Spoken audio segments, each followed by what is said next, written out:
There is a lot going on right now within the Philadelphia 76ers and the whole trade deadline thing. And at the same time, there is nothing going on. And if you're confused as to what is exactly going on or not going on, you're not alone. I am extraordinarily confused to what the hell is going on.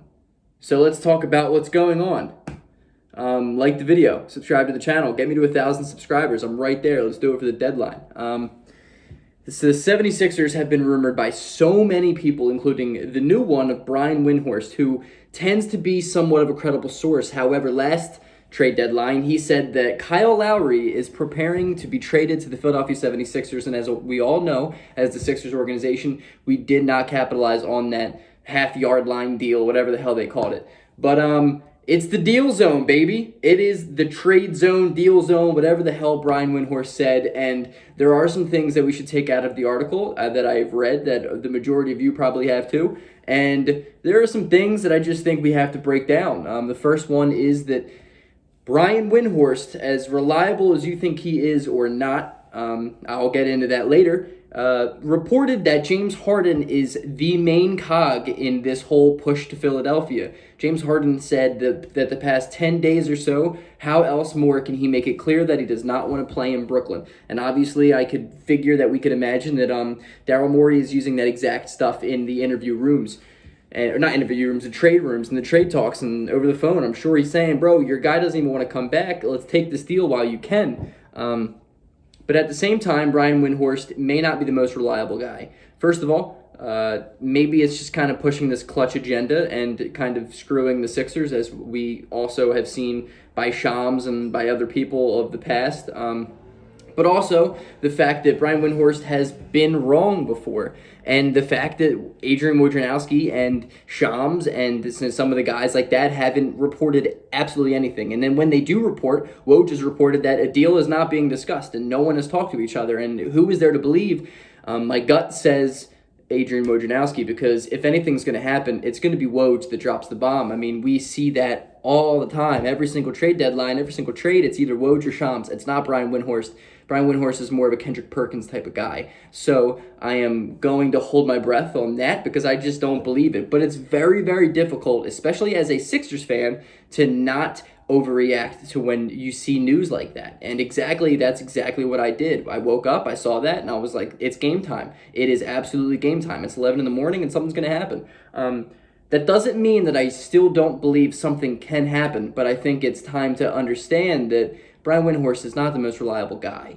But I do think there is a little bit of truth in this whole thing. I think it's hard to say that he came out of nowhere with this article. I believe that James Harden does want to be a Sixer, and I think the Brooklyn Nets have little to no leverage because I think a lot of teams don't want to deal for Harden because they inevitably believe that James Harden will end up as a Sixer, whether it's today or tomorrow or in the offseason. And I think tomorrow might have to be busy because if this team looks exactly the same, I would be very, very surprised. Whether we don't get Harden, kind of move Tobias Harris for some cap flexibility, I think that is just another sign that Daryl Morey is sticking to his agenda, sticking to the idea of going to get James Harden in the summer, because I believe regardless of what the hell is going to happen for the next 48 hours, I believe that James Harden will be a 76er next year. And I think there's way too much evidence to say otherwise.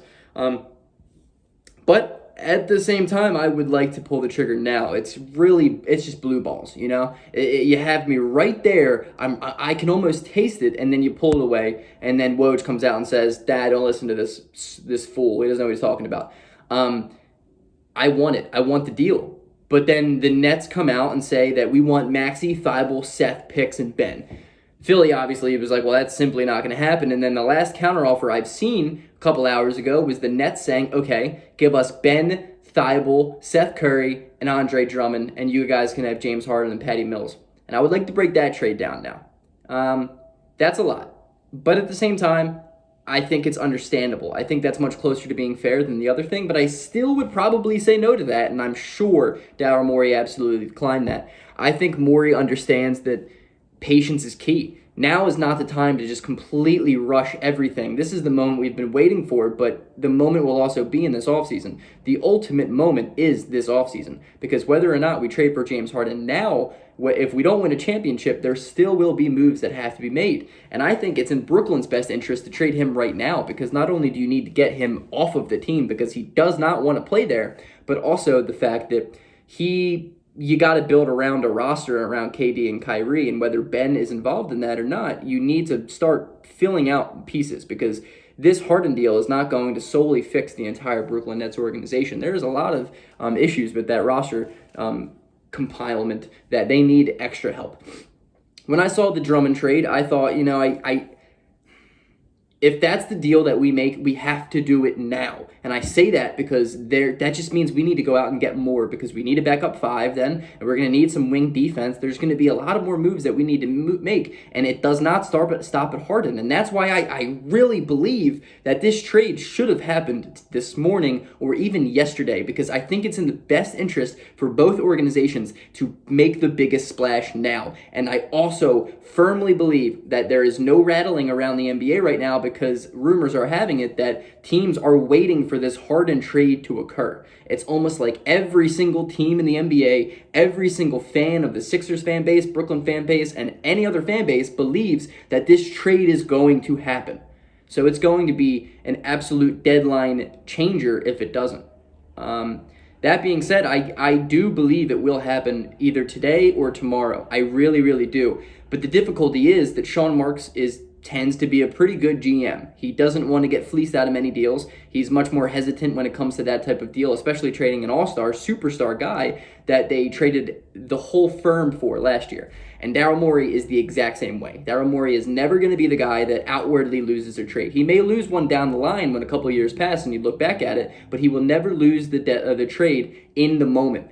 And two guys like that are very, very tough to let them get together and talk to each other and figure something out, because they both want to fleece each other. Not only that, they're goddamn divisional rivals. This trade's impact will be long standing, and it is a very important move. This is a franchise-changing move for both guys, for both teams. This is a job-saving move for both guys and for both teams, and both general managers know that, and that's why it's a stalemate. There is a lot going on right now, but at the same time, there's not much going on, because they're both afraid but yet persistent. Personally, I believe that Daryl Morey is in a better position than Sean Marks and the Brooklyn Nets. And I believe that because we don't have the guy that will not be here in the summer regardless. We still have Ben Simmons.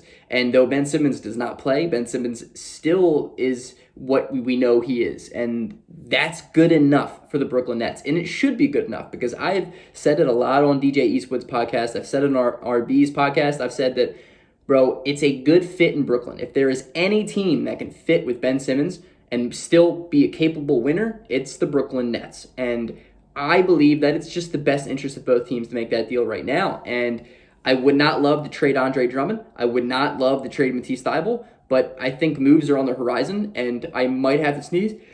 Woo! I think there are moves on the horizon, and I think this move will maybe sting, but at the same time, it's a move that has to be made. It has to be made. But the Sixers are not done yet. Whether that means trading Tobias Harris to the Oklahoma City Thunder, whether that means trading Tobias Harris for Buddy Hield or something, I have no idea. But I do not believe that this is it, because I think Daryl Morey's main objective is to free up cap space for this summer, but also bring in Harden. And if we can do both at the same time, this Sixers team has a really, really good opportunity to not only land a superstar, but also lure one in when it comes to the offseason, or just fill out the bench, in which I have been screaming for the past couple of years. So we could have Harden, Embiid, Maxey, hopefully can keep Thybulle, and then fill out the bench with 3-and-D wing players who are versatile and athletic. That is what we need. That's all. Peace.